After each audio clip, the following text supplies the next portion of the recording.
La capacidad solo es un elemento que se requiere para que el contrato sea válido. En consecuencia, la incapacidad es una causa de invalidez que origina la nulidad relativa del contrato o del acto jurídico en general. La capacidad no constituye un elemento esencial en los contratos, ya que estos, al ser celebrados por los incapaces, existen jurídicamente, pero son susceptibles de ratificación para quedar convalidados retroactivamente, o bien puede prescribir la ineficacia que los afecta. Al ser el consentimiento un acuerdo de voluntades, para que se constituya de manera perfecta, aquellas deben ser de personas capaces y no encontrarse afectadas de un vicio en cuanto a la libertad o certeza de la propia manifestación de voluntad. En esa línea de pensamiento, para que el consentimiento pueda existir válidamente, debe ser emitido por persona capaz, en forma cierta, libre de error o de dolo, y en forma libre y no afectado por violencia. La capacidad de ejercicio puede ser total o parcial, y a su vez la incapacidad puede ser total o parcial, sin afectar radicalmente a la personalidad jurídica. Tendrán capacidad total de ejercicio los mayores de edad, en pleno uso de sus facultades mentales. Tienen capacidad parcial de ejercicio los menores emancipados que pueden hacer valer sus derechos personales y sus derechos reales sobre bienes muebles. Y por último, tendrán incapacidad total de ejercicio los menores de edad y los sujetos a interdicción por locura, idiotismo o imbecilidad, los sordomudos que no sepan leer y escribir, y los que suelen usar drogas enervantes, a pesar de que tengan intervalos de lucidez. Es precisamente esta incapacidad parcial o total de ejercicio como un elemento de invalidez en los contratos. Por eso, cuando en el derecho se usa el término incapacidad o incapaz, se presume que se trata de la incapacidad de ejercicio, pues esta no impide que el acto jurídico exista y solo afecta la validez del mismo.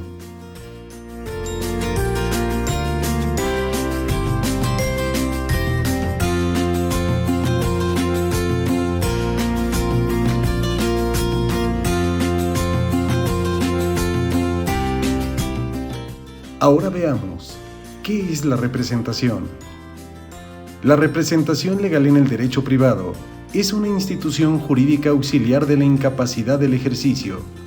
Toda incapacidad de ejercicio origina la necesidad de una representación legal, porque si se admite la capacidad de goce, pero se niega la de ejercicio y no se busca un medio legal para que se ejerciten los derechos que el titular no puede hacer valer directamente, se le negaría prácticamente también la capacidad de goce.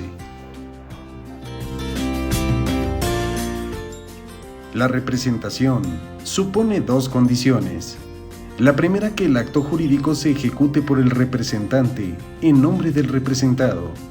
Y la segunda, que ese acto jurídico se realice por cuenta del representado. El primer elemento implica al segundo, pero este no incluye al primero. Esto significa que el acto jurídico que se ejecuta en nombre del representado siempre es por su cuenta, pero el que se celebra por cuenta del representado no siempre es en su nombre.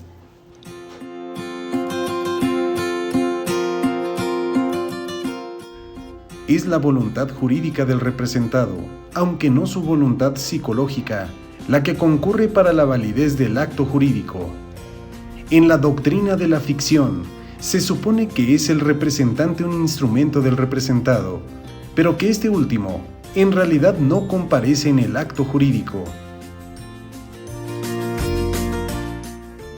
Es por ello que en la doctrina del nuncio de Savigny se dice que el representante es un mensajero, un nuncio, que simplemente es un portador de la voluntad del representado.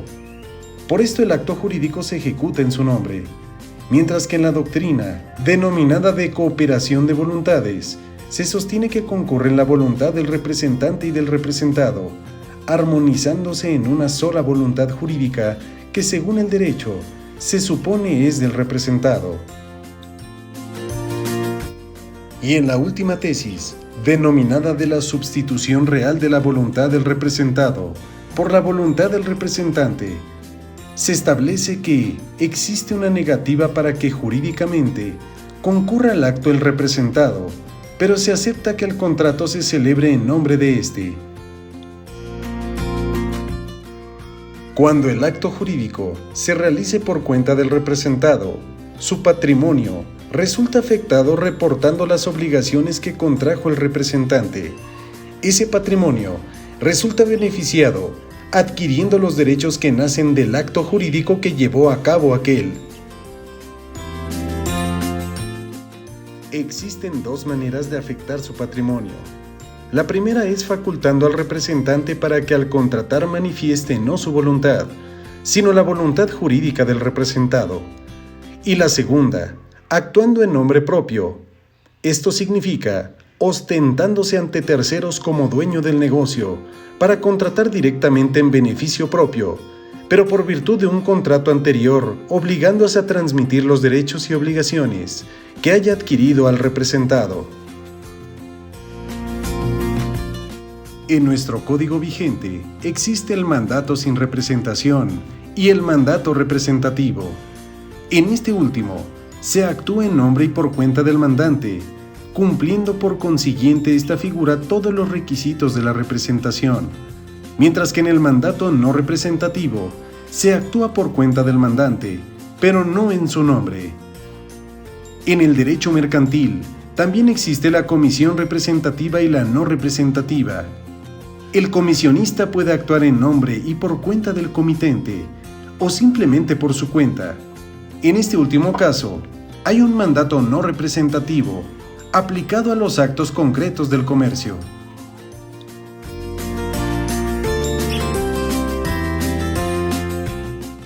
Existen dos tipos de representación.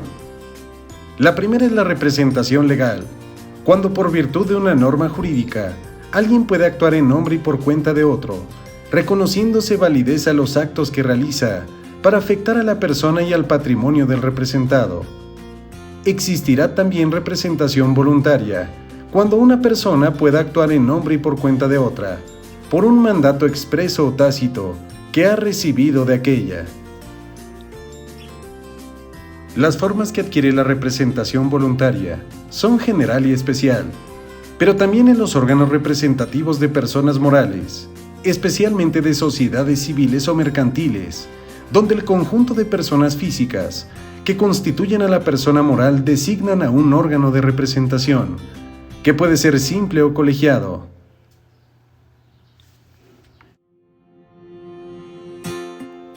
Por ello puede tenerse como representantes legales a los que ejercen la patria potestad y los tutores, es decir, la representación de incapacitados. También los síndicos como representantes de los intereses concursados o sujetos a quiebra, los albaceas como representantes de los bienes, de la sucesión, y también los representantes del ausente.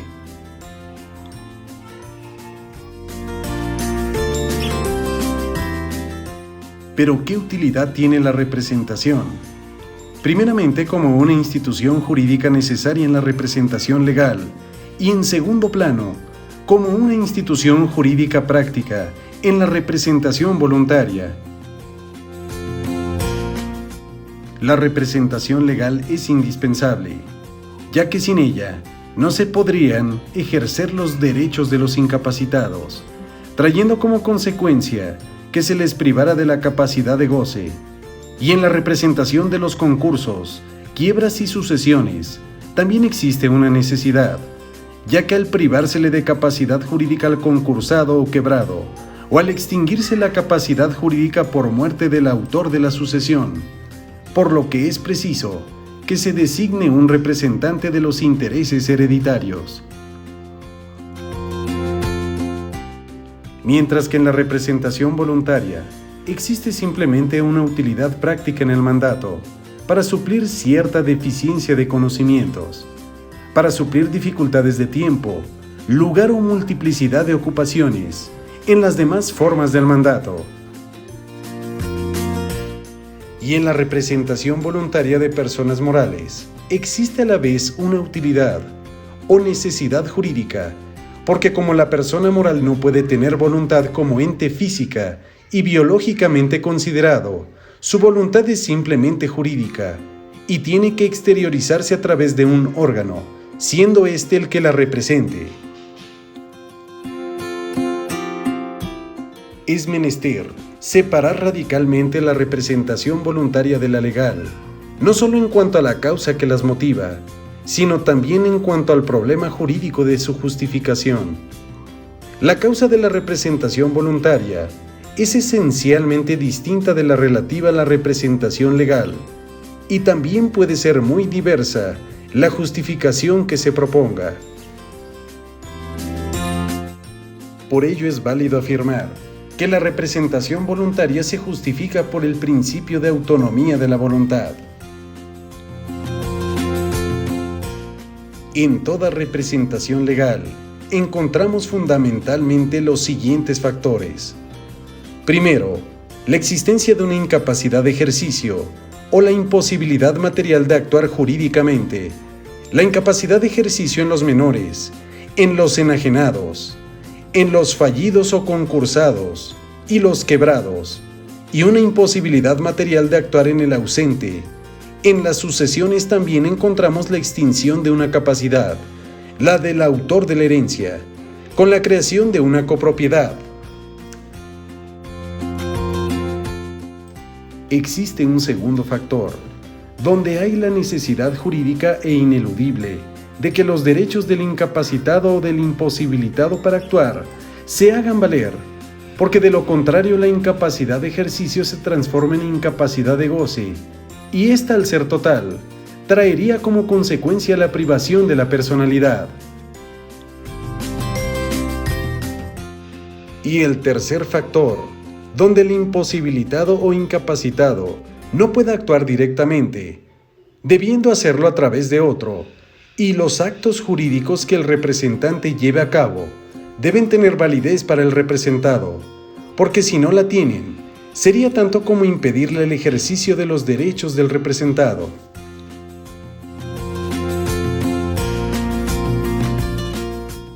¿Cuándo se verifica la existencia del contrato consigo mismo? Este existe cuando una persona representa a ambos contratantes, de tal manera que celebra el contrato haciendo la policitación en nombre de uno y la aceptación en nombre del otro. Y también cuando el representante contrata en nombre propio y en nombre del representado. En el caso del contrato consigo mismo, cuando una persona representa a las dos partes contratantes, se discute si hay contrato o acto jurídico unilateral.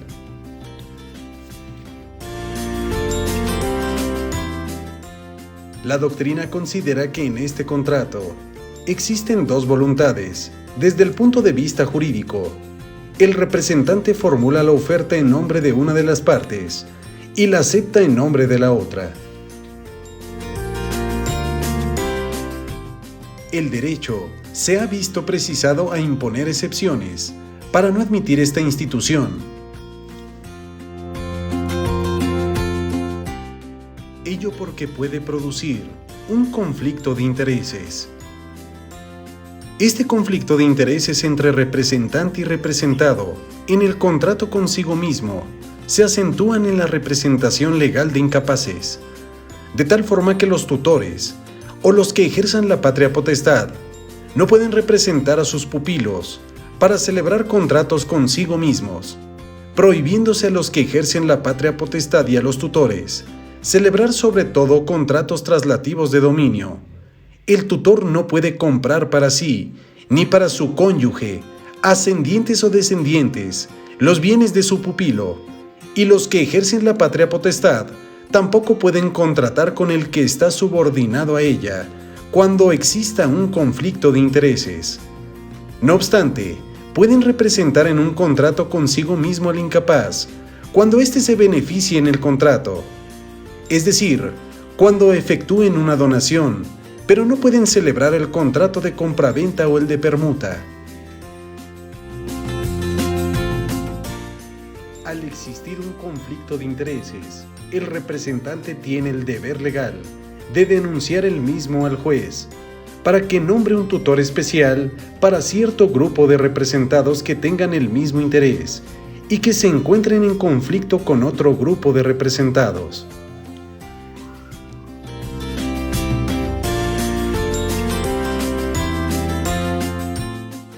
Sabemos que el error, el dolo y la violencia son vicios del consentimiento.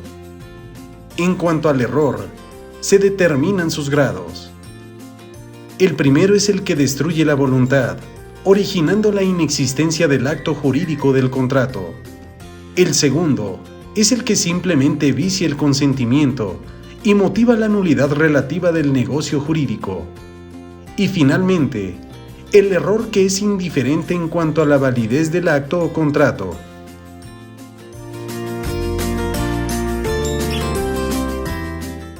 Por lo que respecta al dolo, se parte de la distinción fundamental que el dolo principal nulifica el contrato y el incidental que carece de efectos en cuanto a la validez del mismo. El dolo no es por sí mismo un vicio de la voluntad, sino que solo se considera como tal en tanto que induce a un error determinante de la misma.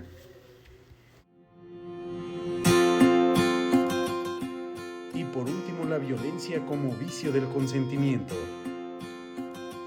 La violencia es toda coacción grave, irresistible e injusta, ejercida sobre una persona razonable con el objeto de determinarla, contra su voluntad, a aceptar una obligación o a cumplir una prestación dada. Para el derecho mexicano, el error de hecho, como el de derecho, originan la nulidad del contrato, si es que ese vicio recae sobre el motivo determinante de la voluntad, siempre y cuando se exprese ese motivo o se pruebe por las circunstancias mismas del contrato.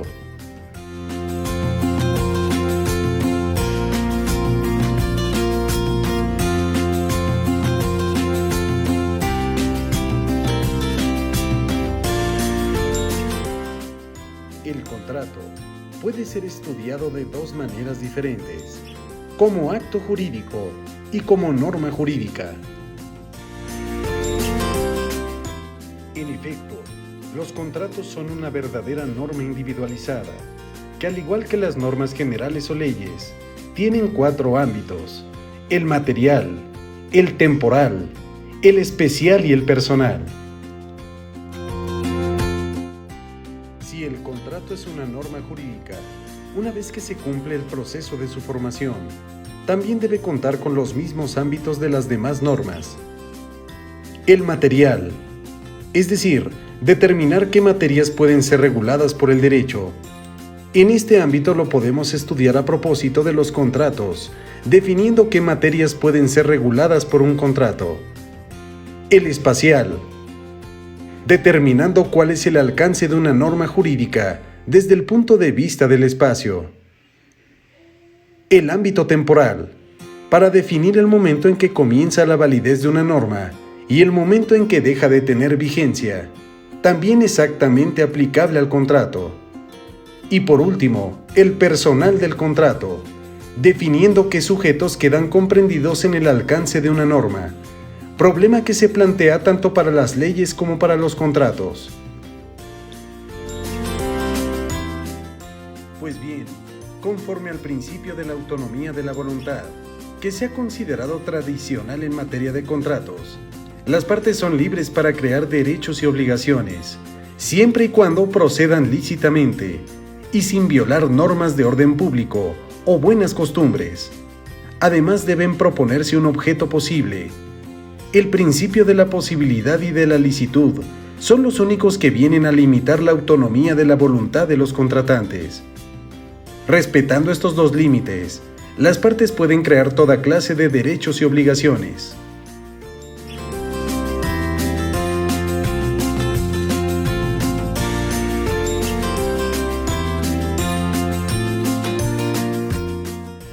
Los contratos, como las normas jurídicas en general, tienen un ámbito de validez en cuanto al tiempo, es decir, existe un momento a partir del cual se inicia la vigencia de la norma contractual. También tienen una duración, por su propia naturaleza, debiendo estar limitados en cuanto al tiempo.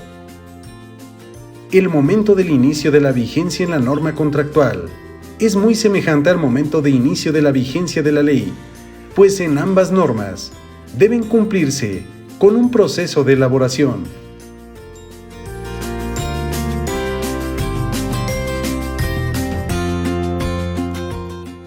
El ámbito espacial del contrato comprende todos los problemas relacionados con la validez de la norma contractual en relación con el espacio. Para las normas jurídicas generales, tiene un sentido bien definido plantear el problema relativo al ámbito espacial de las mismas, dado que normalmente las leyes rigen en un territorio determinado y excepcionalmente pueden tener validez extraterritorial.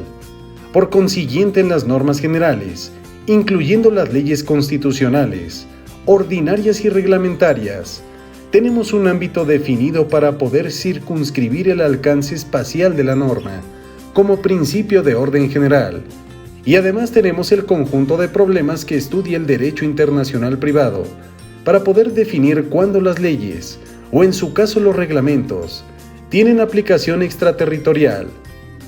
En los contratos la cuestión se plantea en forma totalmente distinta, sin perder de vista el problema capital, que consiste en determinar si la norma creada por la Convención tiene solo aplicabilidad en cierto lugar o bien, si su campo espacial excede a los límites del territorio del Estado. Siendo el contrato una norma que rige la conducta de los contratantes, independientemente de cierta limitación espacial, existe un principio opuesto al que rige en materia de normas generales. Los contratos válidamente celebrados no tienen validez referida solo a un territorio estatal. Su alcance es, en este sentido, extraterritorial, pero tiene que definirse si a pesar del alcance de la norma contractual, que en principio no queda limitado por un territorio determinado, podrá siempre y en todo caso tener fuerza obligatoria en cualquier parte del mundo.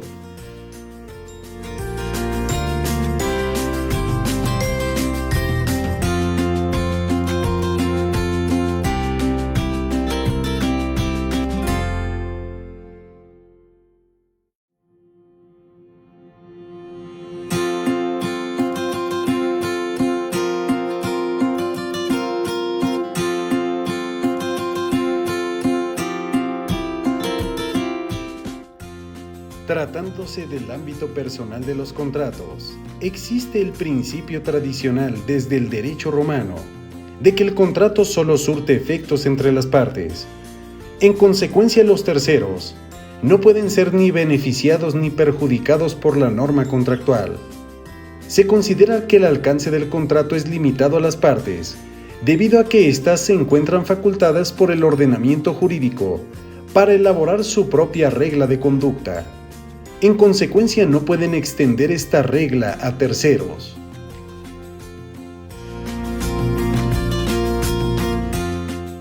¿Pero qué se entiende jurídicamente por tercero? Este término permite dos connotaciones. Uno en relación a los efectos de un contrato y el otro para efectos del registro público de la propiedad.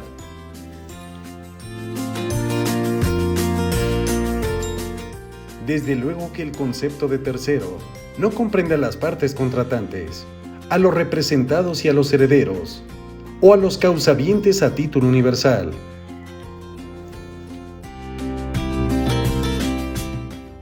Los representados no son terceros, pero existen 4 teorías que pretenden explicar la representación jurídica.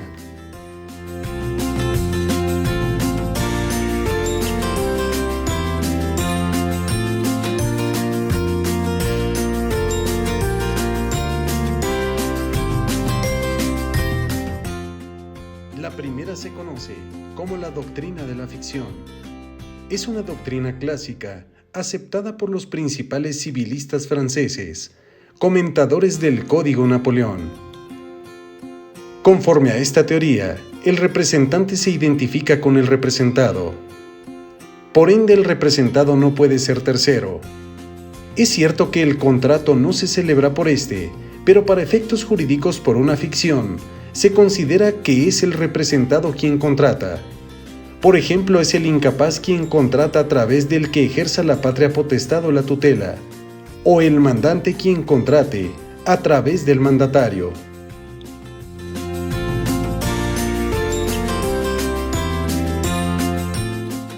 Segunda teoría, la teoría del nuncio.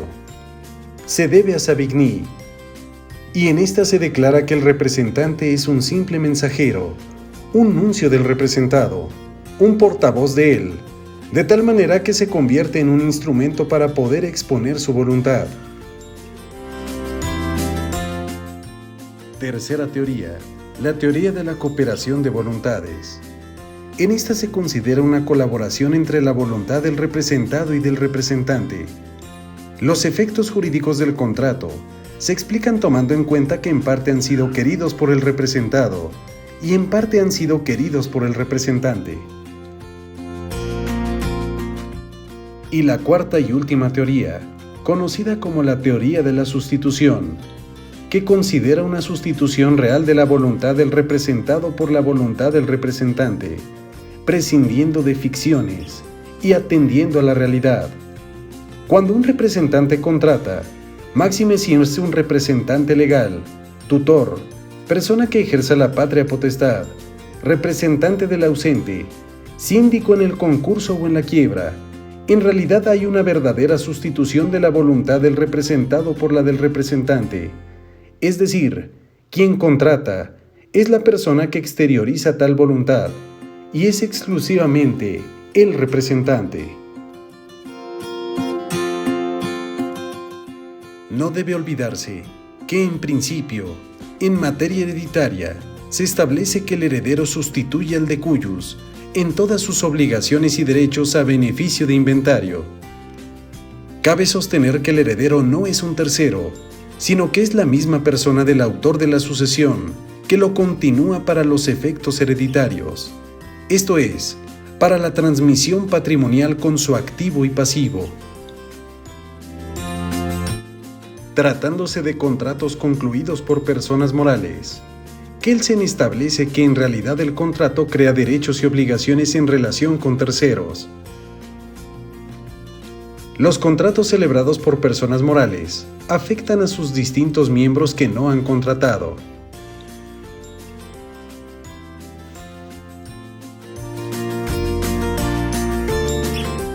Este autor sostiene que la persona jurídica se define desde 3 puntos de vista. La persona es un centro ideal de imputación de derechos y obligaciones. La persona es un centro ideal de imputación de actos jurídicos. Y la persona es un centro ideal de imputación de normas jurídicas. Sintetizando estos 3 puntos de vista en un solo concepto, se establece que la persona moral o colectiva es un centro ideal de imputación de derechos, obligaciones, actos y normas jurídicas. Kelsen establece que lo que existe de persona en el ser humano no es lo que existe de individuo biológico y psíquicamente considerado. Existen contratos que crean derechos reales, ya que en virtud de un contrato, el propietario de una cosa puede crear un derecho real de aprovechamiento de garantía, como en el caso del usufructo, la servidumbre, la hipoteca o la prenda.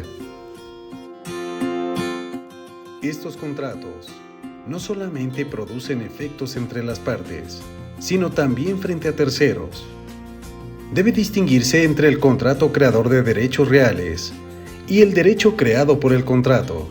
Lo que produce efectos respecto de terceros no es el contrato, sino el derecho creado por éste. El contrato en sí, como acto jurídico que se celebra entre partes determinadas, no tiene la virtud de afectar a terceros, pero cuando el contrato crea derechos reales, es en razón del derecho creado y por su especial naturaleza, como se afecta a terceros. Si el contrato crea derechos personales, no puede afectar a terceros. En uno y en otro caso, el acto jurídico es idéntico. El derecho civil también nos enseña que es un principio fundamental el de la obligatoriedad del contrato. De aquí la norma según la cual los contratos legalmente celebrados deben ser puntualmente cumplidos, conocida como pacta sunt servanda. Es por ello que el contrato obliga, porque es voluntad del deudor imponerse determinadas obligaciones. También el contrato obliga porque se crea una voluntad contractual distinta de las voluntades de las partes, que es capaz de imponerse deberes jurídicos.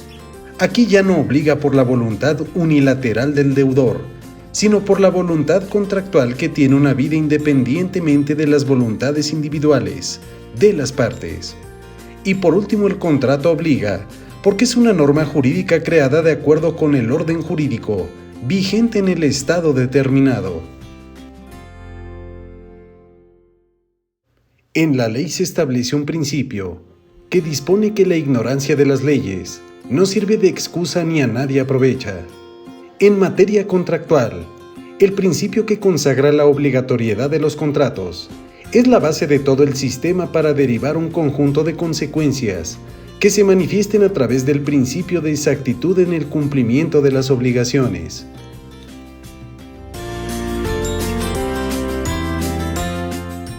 Esta exactitud se presenta a su vez en 4 formas. Primero, exactitud en el tiempo. Las obligaciones deben ser cumplidas en el tiempo convenido, y a falta de estipulación, la ley suplirá la voluntad de los contratantes. Tratándose de obligaciones de dar, la ley determina que a falta de convenio, serán exigibles 30 días posteriores de la interpelación judicial o extrajudicial, ante notario o 2 testigos. En obligaciones de hacer o no hacer, cuando haya transcurrido el tiempo normalmente necesario para realizar el hecho o la abstención.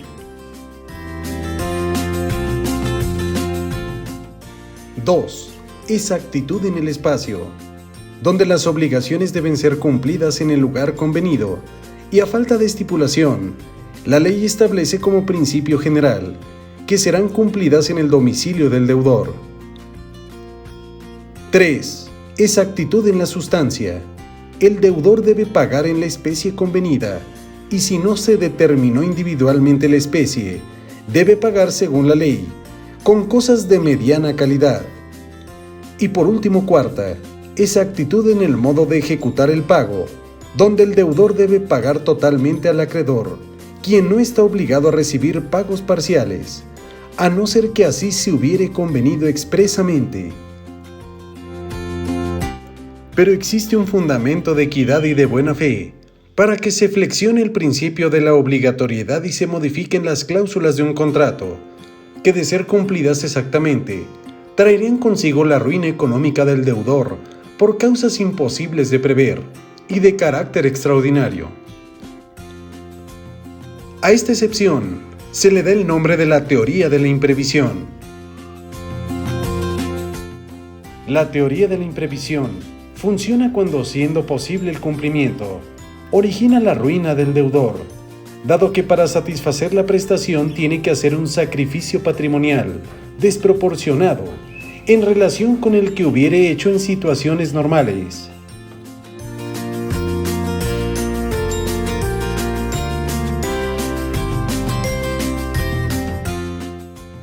En todo el sistema de contratos, existe el precepto básico de que los contratos no solamente obligan a lo expresamente pactado, sino a todas las consecuencias que se deriven de la buena fe, del uso o de la ley.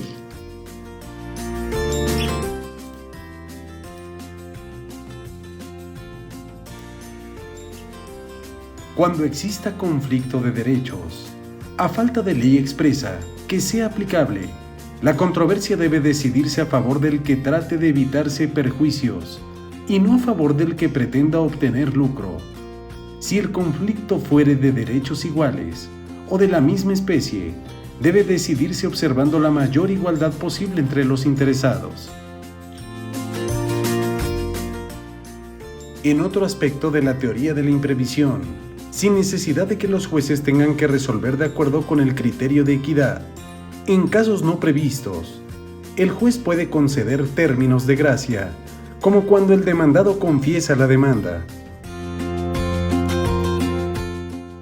También cuando deba declarar la nulidad por lesión en un contrato, donde se establezcan prestaciones desproporcionadas de manera enorme, debido a que una parte abuse de la ignorancia, miseria o inexperiencia de la otra, obteniendo un lucro indebido y excesivo con la obligación que asuma. ¿Cómo debe de interpretarse la norma contractual? El contrato puede ser interpretado como acto jurídico o como norma jurídica.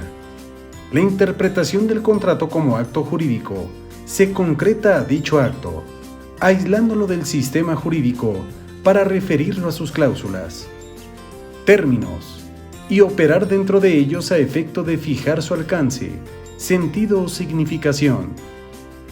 En cambio, la interpretación del contrato como norma sitúa esta dentro del ordenamiento jurídico para poder determinar su sentido, no solo en función directa de sus términos, de sus cláusulas, sino relacionándola con todo el ordenamiento jurídico al cual pertenece, y sobre todo acudiendo a ese ordenamiento para poder definir su sentido.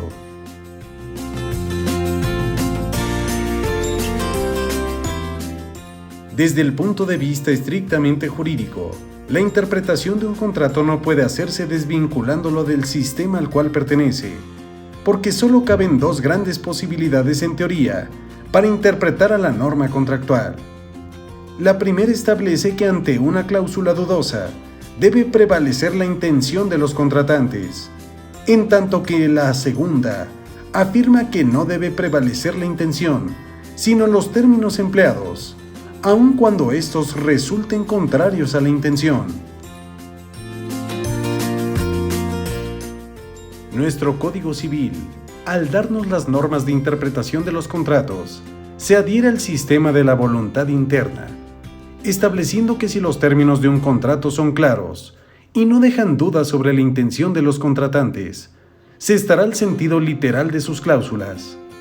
Si las palabras parecieren contrarias a la intención evidente de los contratantes, prevalecerá esta sobre aquellas. Tratándose de leyes, cuando exista una laguna, la forma de colmar ese vacío será recurriendo a los principios generales del derecho y a las reglas de la equidad.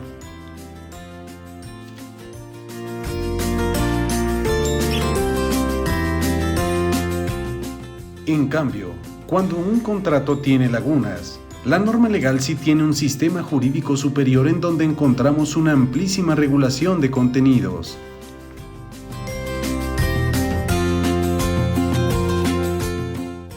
Existen tres principales cláusulas en los contratos.